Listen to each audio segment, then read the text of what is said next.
Hello,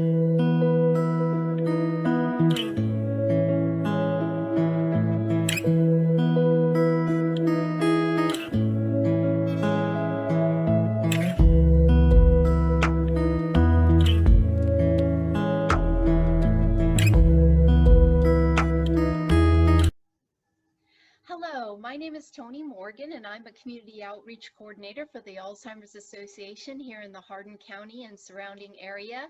I'd like to thank Rebecca Akers of the Hardin County Library for inviting the Alzheimer's Association to present this program to you tonight. I'm going to be placing in the comment field the Alzheimer's Association 1-800 number. Should you have any questions, you're always free to call that number.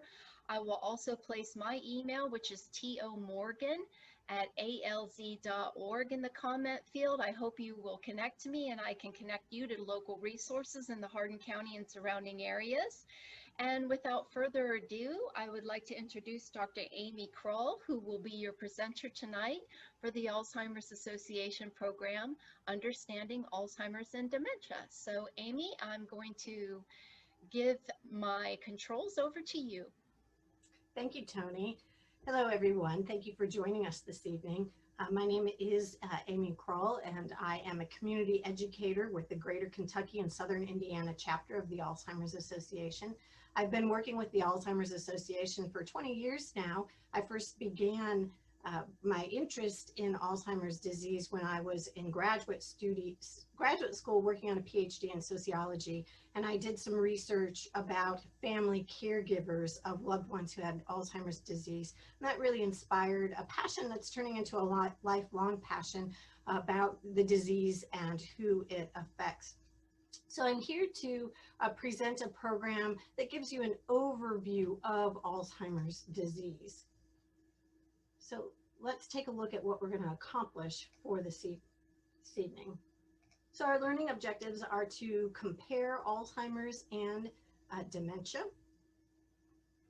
We are going to recognize how Alzheimer's disease affects the brain, look at the risk factors of Alzheimer's disease, identify the stages of the disease, recognize current FDA-approved treatments that can address some of the symptoms of the disease, describe how scientists are working to advance research, and then name the resources available through the Alzheimer's Association.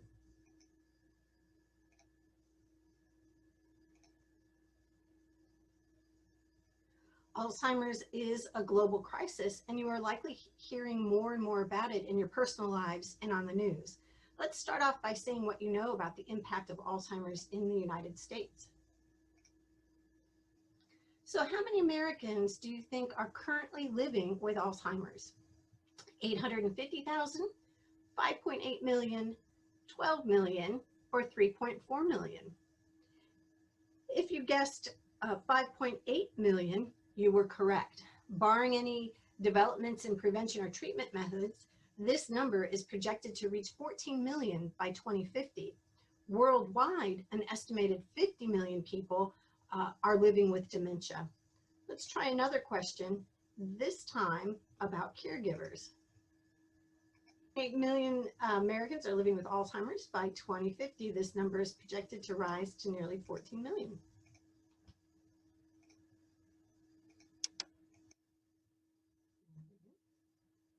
Here's our next question about caregivers in the United States. So how many unpaid caregivers are there in the United States?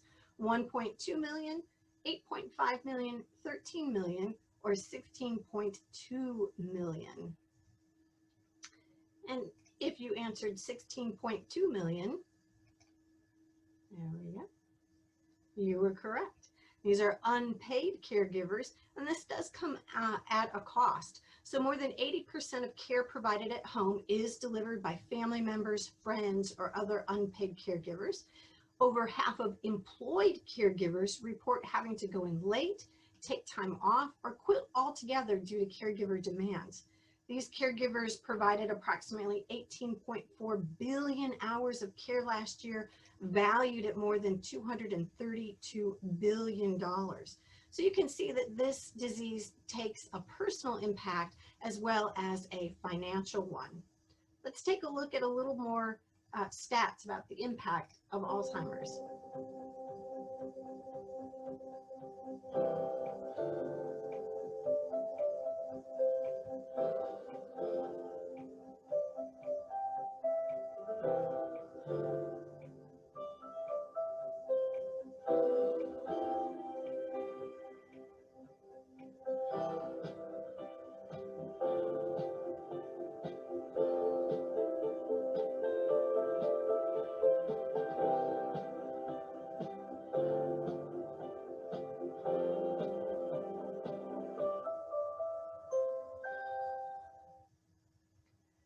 So we certainly see in those statistics just how important of an issue examining Alzheimer's is. Let's learn a little bit more about Alzheimer's and dementia. So let's look at a question. Alzheimer's is a normal part of the aging process, true or false? Normal part of the aging process, meaning that we would all, as we age, experience the symptoms of Alzheimer's. If you suggested false, you were correct. Alzheimer's is not normal aging. It is a brain disease that causes problems with memory, thinking, and behavior.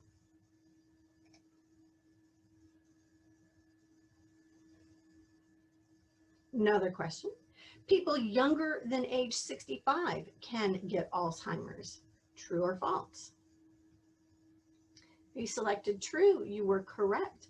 About 200,000 Americans under age 65 are living with younger onset Alzheimer's. In some cases, individuals develop the disease in their 40s and 50s. Let's watch a video of one of our experts, Dr. Heather Snyder, explaining how Alzheimer's and dementia are related. Dementia is the umbrella term for an individual's changes in memory, thinking, or reasoning. There are many possible causes of dementia, and Alzheimer's is the most common cause.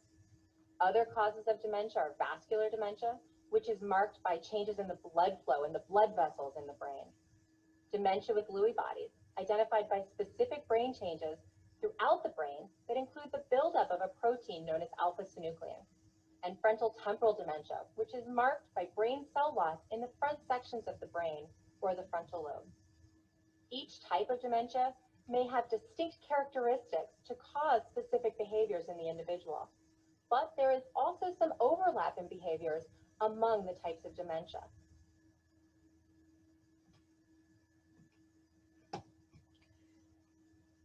So Dr. Snyder shows to us that although there are many causes of dementia other than Alzheimer's, about 60 to 80% of all dementia cases are caused by Alzheimer's disease. Next, we're going to look at some care partners talk about why an appropriate or accurate diagnosis was important to her. Certainly having the diagnosis of Lewy body was helpful in our planning because we began to understand where this was coming from in the brain, where otherwise we would not have known. Like we knew something was happening, but what was it? To give it a label actually helped, although it was a big umbrella. It explains some of the characteristics and symptoms that we were experiencing and seeing. So while there's not yet a treatment that can slow or stop Alzheimer's, there is great value in seeking an accurate diagnosis so that you know what you're facing and can better understand what to expect. To recap, dementia is a general term for a collection of symptoms that are severe enough to intervene with daily life. Alzheimer's is the most common cause of dementia, and it is not a normal part of aging. It is a progressive brain disease. Let's take a look at what happens inside the brain.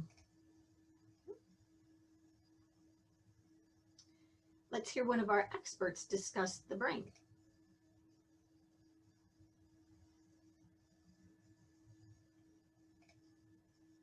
More than 100 years ago, Dr. Alice Alzheimer's described specific changes in the brain, what we call the formation of plaques and tangles. Now, Alzheimer's is a progressive brain disease that's marked by these key changes and is thought to impact memory, thinking, and behavior. The brain has three main parts: the cerebrum, the cerebellum, and the brainstem. Each one plays a role in how the body functions. The cerebrum fills up most of your skull. It is part of the brain most involved in remembering, problem solving, thinking, and even feeling. There are about 100 billion nerve cells, or neurons, throughout the brain that transmit messages in order for us to create memories, feelings, and thoughts. Alzheimer's disease causes nerve cells to die, which leads to the brain tissue loss or what we call shrinkage, and causes loss of function and communication between cells. These changes can cause the symptoms of Alzheimer's disease, such as memory loss, problems with thinking, planning, behavioral issues, and even at the end stages, problems with swallowing.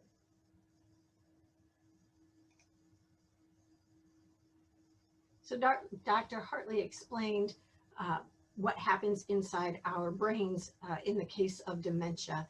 So Alzheimer's was identified more than 100 years ago by Dr. Alice Alzheimer, who described the specific changes in the brain, the formation of these plaques and tangles.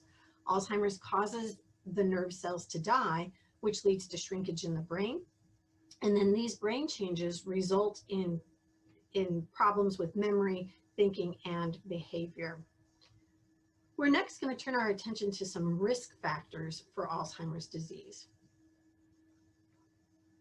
Of course, everyone with the brain is at risk of developing Alzheimer's disease, but there are a few known factors that increase a person's risk of developing Alzheimer's. Let's see if you know which one is the most common. So what is the greatest known risk factor for Alzheimer's disease? Is it genetics, family history, or age? If you selected age, you were correct. Although Alzheimer's is not a normal part of aging, age is the greatest risk factor for the disease. After age 65, the risk of Alzheimer's doubles every 5 years. 32% of people age 85 and older have Alzheimer's disease.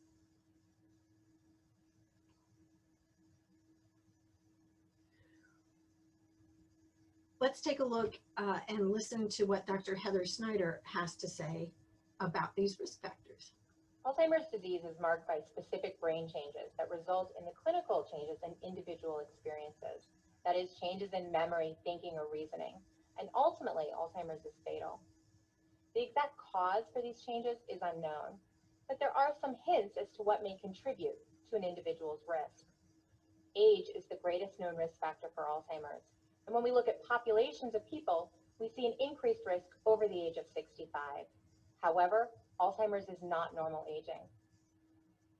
Family history is also a known risk factor. Research has shown that those who have a parent or a sibling with Alzheimer's are more likely to develop the disease, and that risk increases if more than one family member has Alzheimer's. When we talk about the genes involved in Alzheimer's, there are two categories that could potentially be involved: risk genes and deterministic genes. Risk genes increases an individual's risk for developing the disease, but does not guarantee that they will develop Alzheimer's.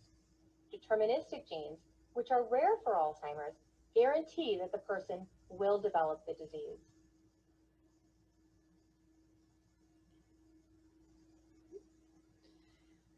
So we know that age is one risk factor for developing Alzheimer's disease.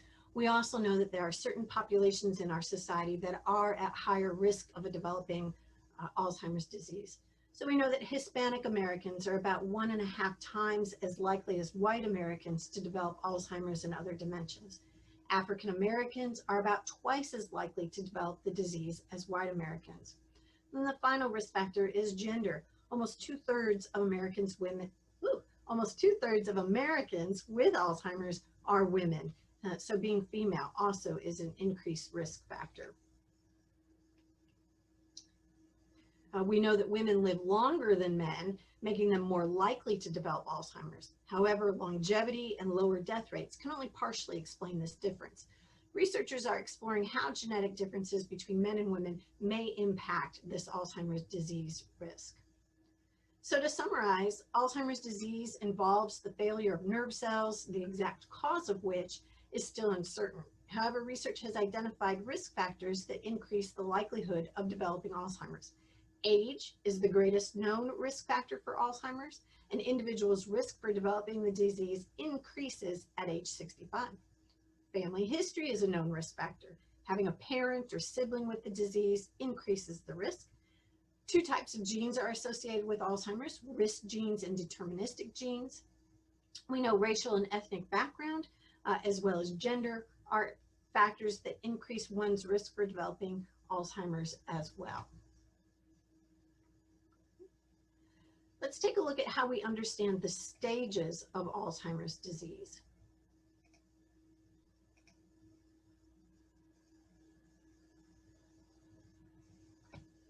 No two individuals experience the symptoms and progression of Alzheimer's disease in the same way.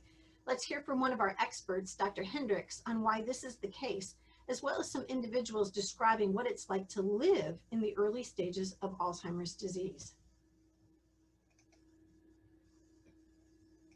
One of the things that impacts our brain is all the other things that can happen to us as we age. And we know that Alzheimer's, the most common risk factor for getting Alzheimer's disease is age. But we also have lots of other things that go wrong with us as we age.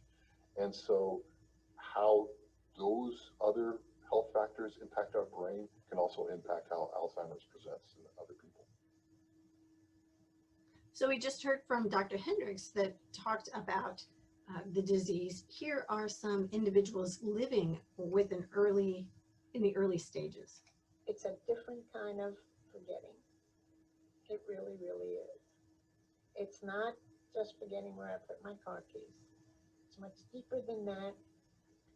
And for example, I cannot read a book. I used to be a voracious reader because by the time I turn a page, I had forgotten what I had read.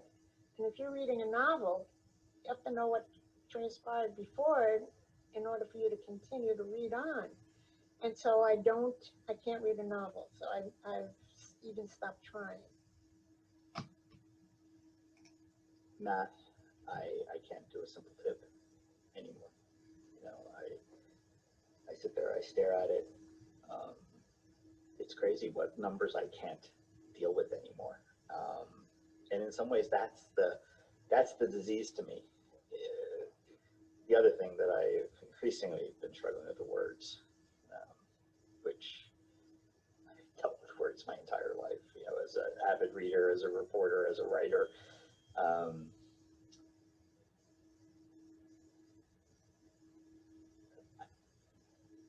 I struggle with them now. I'm like an overachiever and when you're unable to deliver or you're not performing at the same pace that you once did before, that's frustrating. It's frustrating to not know where you place things. It's frustrating to not be able to explain to someone the problems that you're having. You can't articulate it in a way. It's frustrating to read something and you forgot what you read. It's frustrating to continuously have to change your password and you just changed it last week and you're constantly doing the same thing over and over again. And finally, I think the thing that surprises me the most about my dementia is that it is progressive, and I'm finding that I'm forgetting more, and they do memory tests for me all the time at the doctor, and so that becomes a little disconcerting at times, to see my cognitive impairment continue to decline. But again, I really have hope. I don't live really in the future. I can't live in the future. I can't worry about what the future is going to bring. I have to live for today. So some very compelling stories from people who are living in the very early stages of Alzheimer's disease. Let's listen to Dr. Snyder talk more about these stages.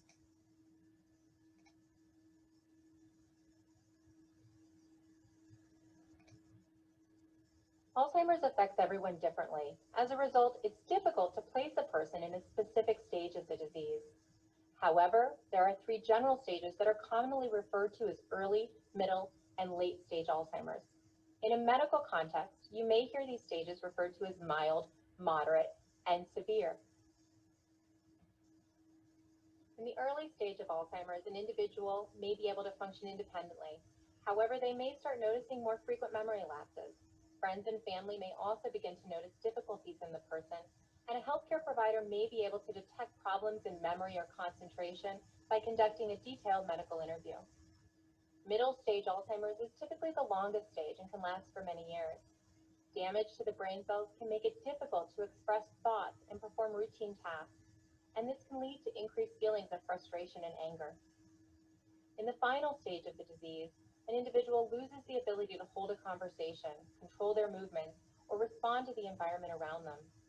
Cognitive skills, that is their memory, thinking, and reasoning skills, continue to decline, and this can lead to personality changes and need for round-the-clock care. So Dr. Snyder outlines 3 stages of the progression of the disease. Okay. So early, middle, and late are the stages, sometimes referred to as mild, moderate, and severe in a medical context. It really is important to remember that no 2 individuals experience the symptoms and the progression of Alzheimer's disease in the same way. And while symptoms worsen over time, people progress through stages at different rates as their abilities change. We've moved through what the disease is and how impactful it is. Let's start looking at how it is that we can treat the symptoms of Alzheimer's disease. So let's ask the question again. Here we go. True or false? There are several drugs available to slow down the progression of Alzheimer's disease. There is no treatment to prevent, treat, or slow Alzheimer's disease. However, there are drugs that address some symptoms. That is the difference there. Let's take a look at and hear from Dr. Hendricks, who will tell us more about these treatments. There are currently several drugs that are FDA-approved to treat the cognitive symptoms associated with Alzheimer's disease. They treat the symptoms, but they don't treat the underlying cause. So eventually people will progress, but they do treat some of the symptoms and help people for a time. So the first class of drugs are cholinesterase inhibitors. These drugs work to prevent the breakdown of acetylcholine, which is a chemical messenger found in the brain that's associated with learning and memory.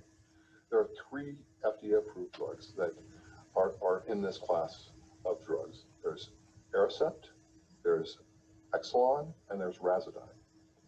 There's another class of drugs that modulates glutamate, which is another chemical messenger in the brain that's associated with learning and memory.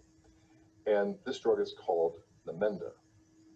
And then there's a final class, which is actually a combination of cholinesterase inhibitors and glutamate modulator, and this is called Namzaric.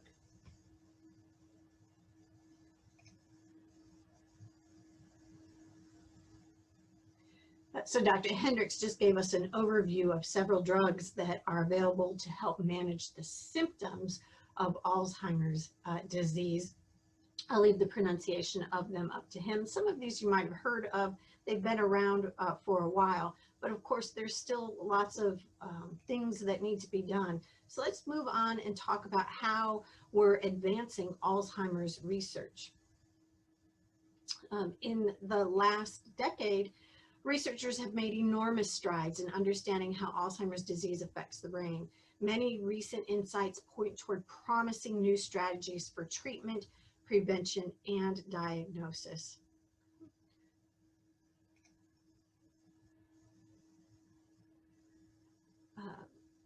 Let's look at some of these paths of investigation. This is an incredibly exciting time in Alzheimer's and dementia research. The advancements that we've made in the last decade to understand the disease is a continuum, meaning that the biological changes are starting a decade or more before someone is experiencing the changes in the memory and thinking. This sets the stage for possible prevention. The idea that when we have the tools to identify those individuals at the earliest time point, and when we have the interventions to target individuals at that earliest time point, we can intervene to stop or slow the progression of the disease before an individual loses their memories.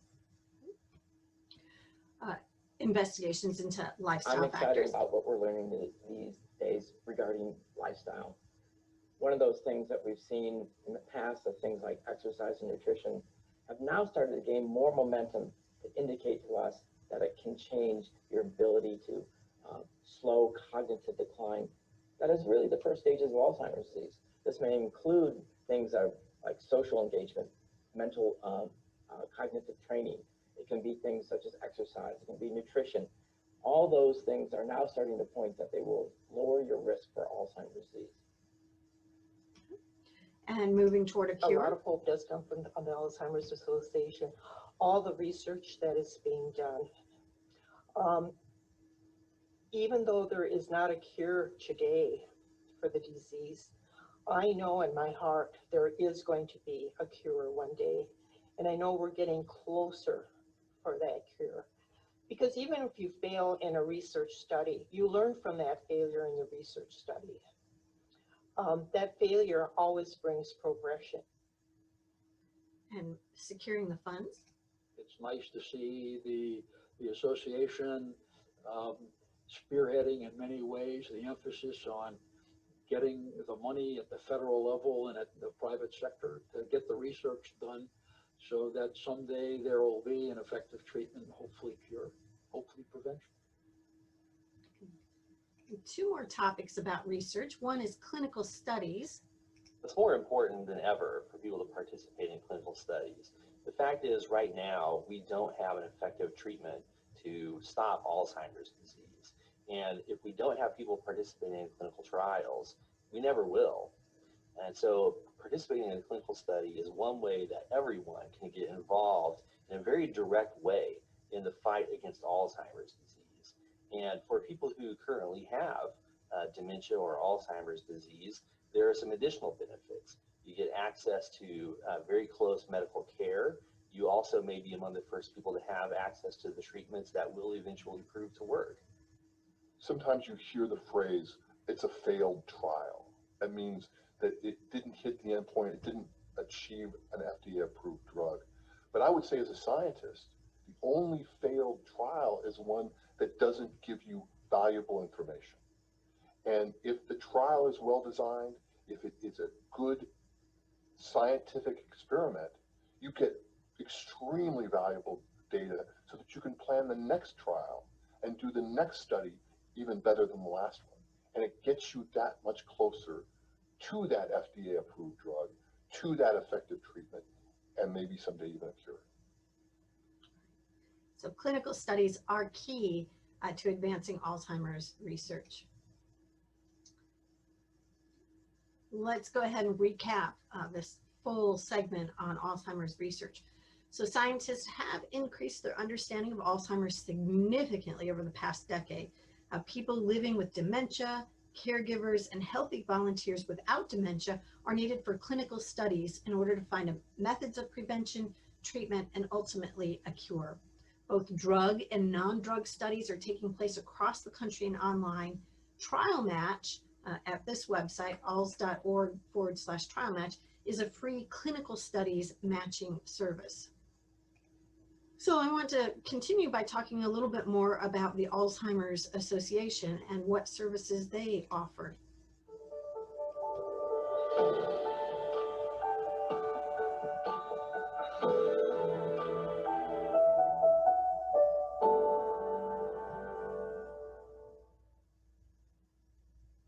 The Alzheimer's Association is in communities across the country, providing direct service to individuals and families facing the disease. Our mission is to eliminate Alzheimer's disease through the advancement of research, to provide and enhance care and support for all affected, and to reduce the risk of dementia through the promotion of brain health. Our vision is a world without Alzheimer's disease. The Alzheimer's Association has several resources that are available on the phone.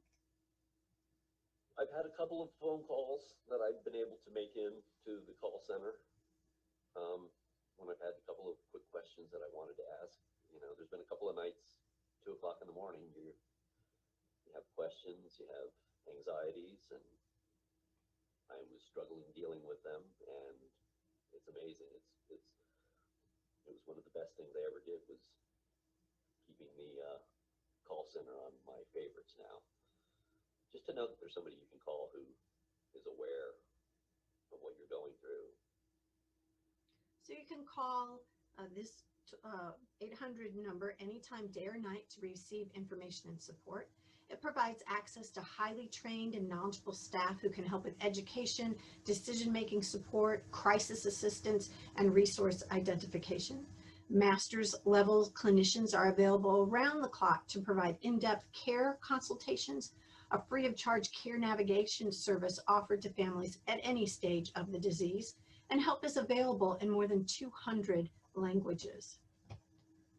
Our website is also a great resource. When I went to the Alzheimer's Association website, which is alz.org, there I was trying to find out more about what was Alzheimer's, what really is this disease, what is younger onset Alzheimer's, what is dementia, is there a cure, how long has it been around, how many people are affected by this, where can I go for resources, where can I go for help, what do I do with this, how can I handle this, is there more people like me out there, is there someone that I can talk to if I need to? And there I found the support line that's 24 hours a day. And there I found where I can go for workshops, where I can go and read things and postings that people have done, where I can find out what events is happening in the Alzheimer's Association, where I can see how it's affecting people around the globe. And then in communities nationwide. Since I've been diagnosed with dementia, the one place that I know I can go to for assistance and help and support is to the Alzheimer's Association. There are people there that I know by name that I can contact if I'm having a difficult time, or if I'm struggling to find some resource, that they will provide that to me. So as you can see, there's a variety of avenues that one can utilize in order to find some support and information about Alzheimer's disease. The Alzheimer's Association is just a wonderful source of information for caregivers as well as patients. If you're interested in getting involved in the Alzheimer's disease and in the Alzheimer's Association, there's a variety of ways that your talents and time can be utilized. You might volunteer, whether this is a few hours a week or more significant time commitment. Volunteer for the Alzheimer's Association. You might become a community educator like myself, or join your local walk planning committee. You might be interested in advocacy. You can speak out on behalf of the needs and rights of those facing Alzheimer's disease. A trial match might be appropriate for you. If you may want to participate in a clinical trial. To get started with the Alzheimer's Association trial match, a free, easy to use clinical studies matching service, you can go to our website. Finally, you might be familiar with the Walk to End Alzheimer's that takes place in many, many, many local communities across the country, more than 600 communities. The Alzheimer's Association Walk to End Alzheimer's is the world's largest fundraiser to fight the disease. Register today to raise awareness and funds to benefit Alzheimer's care, support, and research at our alz.org/walk website.